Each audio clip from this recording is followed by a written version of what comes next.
Joining me now is Professor Kingsley Moghalu. He's a presidential candidate for the YPP. That's the Young Progressive Party. Good to have you join us in our political kitchen today. Thank you. Quite a lot has happened, and I must first of all say congratulations. You are the candidate. How did it go on the day of your primaries? Well, it was really a beautiful exercise of democracy in action.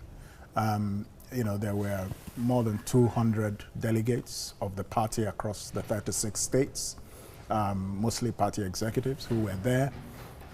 It was very well organized. There was an atmosphere of festivity. It's a new political party, just about a year old. And so there's an air of expectation that we're going to be participating big time in the democratic process in Nigeria, and that we're aiming for victory. So in a sense, we felt like Emmanuel Macron's new political movement set to create massive disruptions and upsets in the Nigerian elections of 2019. If you saw that coming, because what some Nigerians weren't too happy with you was why were you, coasting along with the pact agenda initially when you knew that this was what your party is about? Well, like I've said, my participating in pact was a mistake. It was an honest mistake, and I've apologized to my followers.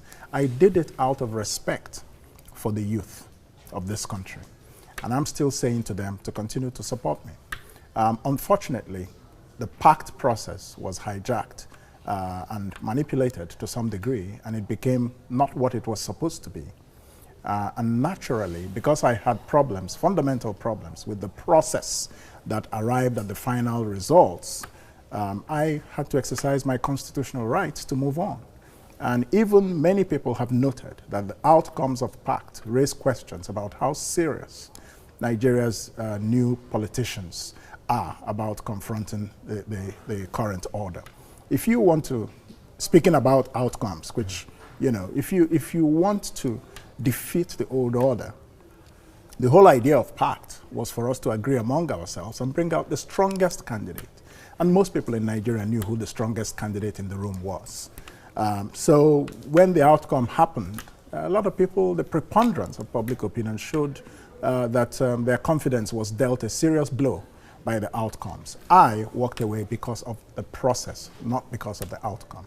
I was not satisfied with it. The fact that you sat through it is immaterial. If you go through a normal and real election, and at the end of the process, the vote is counted, and you believe that the process had some fundamental flaws, you have a right to reject the results and go to court. And it happens every day in every election in Nigeria. So I don't see why I'm being held to a double standard by anyone. I shouldn't become a prisoner of my honest intentions. If I did something in good faith, and some people were actually using the process for their own particular personal agenda, rather than what the pact was meant to be. Professor Moghalu, I think you touched on a very important aspect, and that has to do with the old order, because one would have thought that the new breed of politicians coming into the fray would have been able to at least keep doing things that will wow the people, and also put them on their own. That's why I've raised the question I've raised. You see, I am a mature person. I am a person who has, had a lot of experience in leadership across several institutions in Nigeria and in the world. So there's a way I see things that some people who may not be as experienced as I am may not be able to see things. It's all right to have good intentions. It's all right to want to change the world. But this is politics. If you want to dislodge the old order, you have to go in with a formation that is capable of disrupting the old order. Do you have that formation? The YPP has it. Tell us more about this agenda of the YPP, perhaps. Yes. Because sometimes when we talk about formation, or we talk about an agenda, or a formula with which some politicians expect their followers to key into, it turns out to be the same of the same. Oh no, the YPP is definitely not the same of the same. The Young Progressives Party, YPP, is a party that does not believe in the politics of greed. It's a party that believes in the ideal of progressivism, That is to say that our people, we are focused on the poor in this country. We are focused on inclusive politics and inclusive economic development. That's what we're focused on, while creating wealth opportunities for everyone. So, you know, we believe that the focus of politics is service. In fact, our slogan in the YPP is service to the people, because that's what you have not had in Nigerian politics. Nigerian politics is service by the politicians, for the politicians, of the politicians. So, and that's what you see in Nigerian politics, and that's why Nigeria is a very poor country today. The purpose for which we exist as a political party is to change this old order. It is more than a political party. It is a political movement. And the purpose is nothing short of the emancipation of the suffering masses of this country, all 200 million of us. When you talk about Nigeria having so many poor, and you say Nigerians are suffering. Yes. Now, I'll bring it to your own area, because area of economy now. Yeah. Let's try to talk about, you know, specifics. It was only recently HSBC as well as Forbes, mentioned Nigeria as one of the strongest economy for 2018. I don't know if you saw that release by Forbes. Let me tell you one thing about measuring economies. It depends on what you're measuring. You can come out and say Nigeria has a healthy foreign reserve base of 45 billion, but it also has nearly 180 million who live in poverty out of 200 million people. What is more important to you? Is it the foreign reserves, or is it the people who live in poverty? The purpose of the economy for any political leader should be economic development and human welfare and progress. It is not economic growth statistics. And this is why a lot of our political leaders in Nigeria and in Africa are deceived by these economic growth numbers and glossy reports by economic publications measuring economic growth. There are three things that matter. Economic growth is one, economic development is another, economic transformation is another. These three things are very different, but they are complementary. So if you focus only on economic growth, which is the GDP number, that is how the total product of goods and services in a country in a given year, but you're not focusing on economic development, the quality of life. Do we have light in Nigeria? Over the years, I think that's what the government over time has always focused on. No, they haven't focused on it. Because no, talking about the GDP. Yes, they've always focused on GDP growth. And this is where I break away from them. That's the presidency that I will bring. The Kingsley Moghalu presidency will be a focus on economic development, the human welfare and the standard and quality of life of Nigerian people. Do we have electricity 24/7? 60 years of independence, and we have 4,000 megawatts of electricity still. And you're counting to me a publication by some bank in Europe. I'll come back to this. I'm not taking this off you. No, I know. Let me just finish. It's very important that I finish this train of thought. Go ahead. Yeah, please. Because I've talked about economic development, which is very important. You know, healthcare, the healthcare system, the educational system. You know, how long, averagely, do we live in Nigeria? You know, we live average for about 50-something years, but most people in countries that are doing well live average 70 years. Then you now move to economic transformation. That is to say that the structure of the economy becomes productive fundamentally. It manufactures complex products and exports them. That is now when you begin to talk about the wealth of nations. GDP growth in and of itself does not produce the wealth of nations. You know, I was actually going to stop you and, you know, put this, because you were a deputy governor of the Central Bank. Yes, of course. And I would have thought that being someone in academics and someone who has really got his hands on issues, yes, would have written to the government then, yes, while you served and, yes, say, hey, wait a minute. Yes. This is not about looking at the GDP, just as you've highlighted. Yes. Did you at any point in time, you know, draw the attention of the government to help them? Because you're a Nigerian. And yes, of course. If you're passionate about the survival of this country, then I'm quite sure you would have done something there. Of course we did. Let's go back to what you did then. Of course we did. The central bank as an institution, don't forget, you had the governor and the 4 deputy governors, so it's a collective leadership system. We made several presentations to the government, both in the economic team and outside of the ambit of the economic team, about the direction in which the Nigerian economy should go. The fact that politicians who have different agendas and have very limited understanding of economic transformation decide to follow their agenda, which is not necessarily the agenda of the Nigerian people, cannot be blamed on us. We told the government what we thought. They don't have to follow it.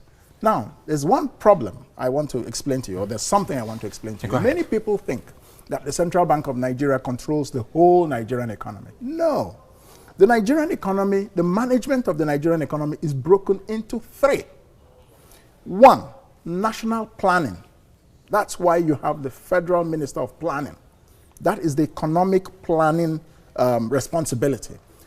Two, fiscal policy. That is taxes and earnings of revenues from petroleum or other sources by the government. That's the Federal Ministry of Finance. Then three, monetary policy, which is the central bank's role, and financial regulation, central bank, and payments system regulation, central bank. People don't understand these differences. So they always kind of feel that everything that happens is the responsibility of the central bank. Let me also remind you that the Sanusi Lamido Sanusi Central Bank, in which I was the deputy governor, for financial stability, was a fantastically successful central bank. We brought inflation down to 8%. From double digits, we brought inflation crashing down. By the time we left in 2014, inflation was at 8%. After we left, it went back up to 17, 18% and started coming down now to about 13% or so. Why was that? No, we'll come back to that. Now, yeah, but we have to. We must. We must come to that. Number two, the financial system was massively reformed by the central bank, and I was in charge of the implementation of those reforms. We stabilized the Nigerian banks. We made sure that no bank failed after the global financial crisis. We made sure that no depositor lost one kobo in the banks. In Europe and in other parts of the world, banks were failing. People were losing their money. But in Nigeria, we held the fort, and we held it successfully. Now, we also restructured the banks. We have global banks, national banks, local banks.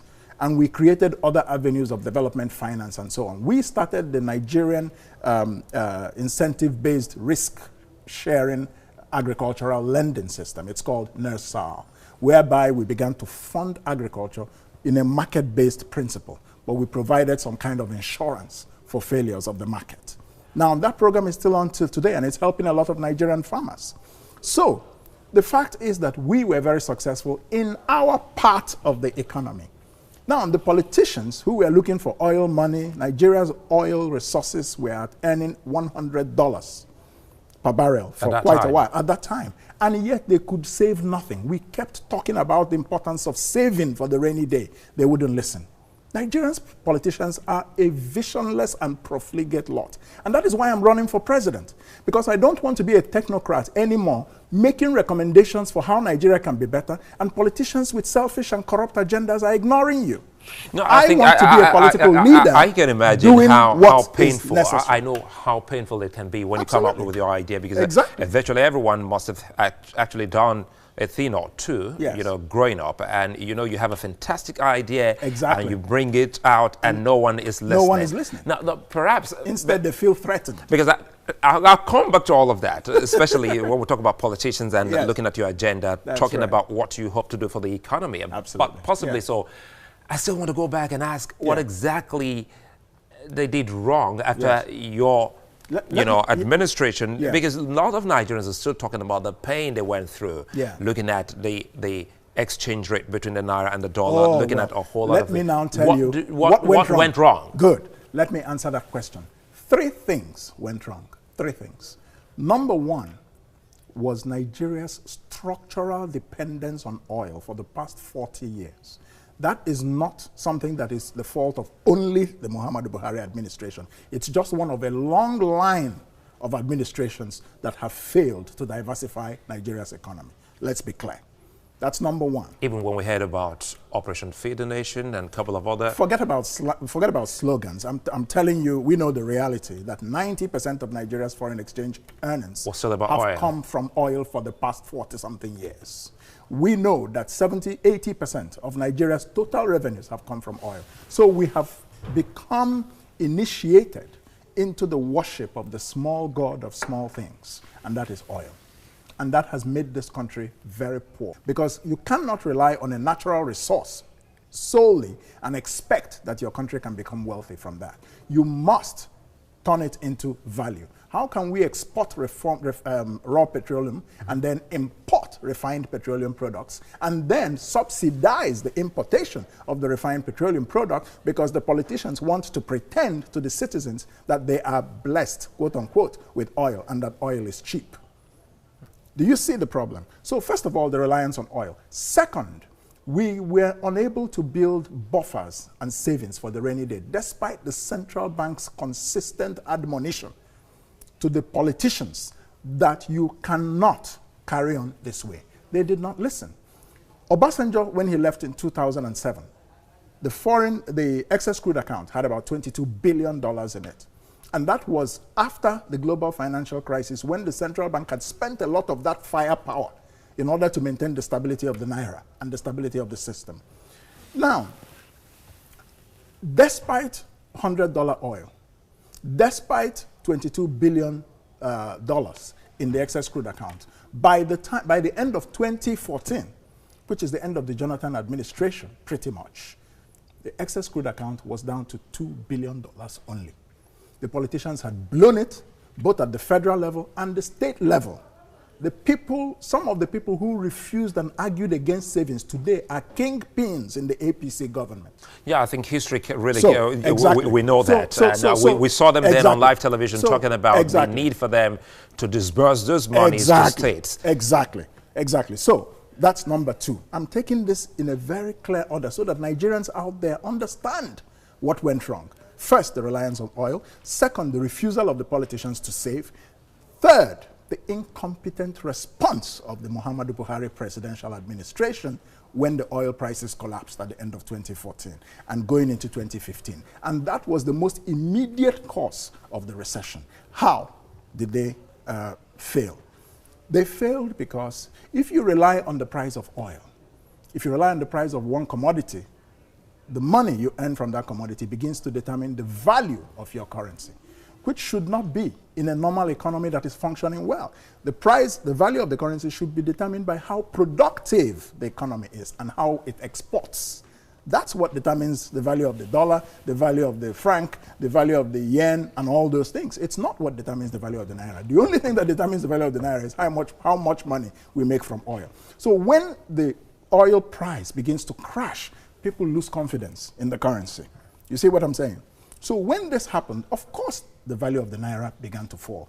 Instead of responding by adjusting, allowing the naira to find its true value, because despite this, Nigeria is a big market for foreign investors. If you had left the naira and foreign investors, now feeling that they will make a profit, begin to bring in a lot of dollars, eventually the value of the naira will stabilize. This was not done. This administration insisted on a fixed exchange rate. President Buhari had already told us, campaigning for president, that 1 naira will become $1. How on earth this was going to happen, I don't really know. Was that news? Because a lot of fake news around till date. I tried. There were reports. There were reports. Yes, I understand. So they were because I tried looking for that. Yes. Feed to see where he said that. I still really can't find that. Well, there were reports at that time during the campaign. But anyhow, that's different. The issue is that President Buhari wanted the naira fixed to the dollar. And the central bank, abdicating its responsibility as an independent central bank, went along with him. That's where the recession happened. When it should have been an independent voice. When it should have been an independent voice, like we were during our time. President Jonathan could never give Lamido Sanusi an instruction on how to run the economy or how to manage the foreign exchange reserves. That's our job. The laws say that the central bank cannot take instructions from any outside body in the performance of its functions. The presidency inclusive. The presidency inclusive. In fact, especially the presidency. There are 2 or 3 things in the Central Bank Act where the president has a role. Outside of those things, no. The president has no business interfering in the functioning of the central bank. That's what happens in mature economies, and that's why their economies grow. Because if you allow politicians to interfere in the functioning of a central bank, they want short-term political capital, which will cause long-term economic sorrow. So when this was happening, the central bank now fixed the rate of the naira to about 200 to the dollar, right? What happens? Foreign investors stop bringing in money. Scarcity of dollars. Once dollars are once you don't allow a market to function properly, once you begin to interfere, scarcity is what will result. Once scarcity comes in, black markets come in. So those who had, I'm coming. This is very important. I know it's very important. Hold your thought there, Professor Moghalu, because now you mentioned black market. Yes. Because I recall what happened. Airlines and everyone, they stopped. You know, they rejected the naira. And some news out there on the street was that sometimes some politicians they profit from black market. But that's so exactly tell where us I was more coming. on that. That's exactly where I was coming to. So with these black markets, two things happened. Corruption became rife. Anecdotally, we have reports of people with political connections to the government accessing dollars through the central bank at fixed rates. Then they will go out into the black market and sell it for 3-4 times the value, claiming that they're taking that dollar to import things. But no, they're just making a quick profit on the black market. Emir Sanusi himself was reported to have said that people sit in their gardens and make billions from the central bank. Without doing nothing. Without doing anything. So this is a government that is supposed to be fighting corruption, mind you.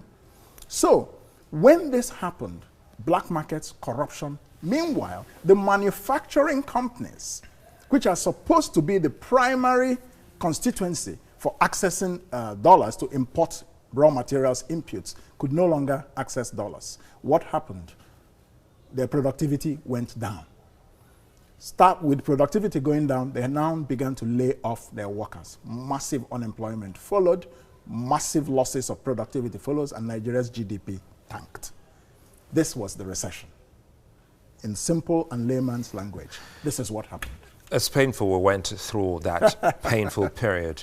Perhaps there must be something you must have seen rather, that you think that we're not out of the woods yet. Because if you say you come in with your own agenda, it means something is truly not right. Let me tell you what I'm coming with, Good. which is very different from what has been existing. The secret of the prosperity of any economy is the philosophy behind the management of the economy. Now, for you to think in philosophical terms, you have to be intellectual. I'm sorry. There's something to be said for going to school. Okay?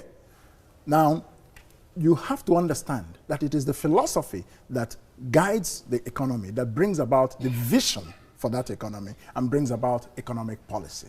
So you take it step 1, the philosophy, step 2, the vision, step 3, the policy, step 4, the institutional framework in which the economy operates.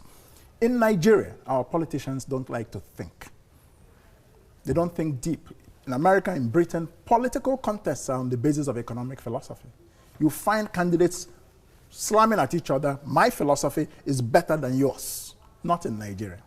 In Nigeria's politics is empty, devoid of substance. So because of that, economic policy in Nigeria is just an ad hoc arrangement.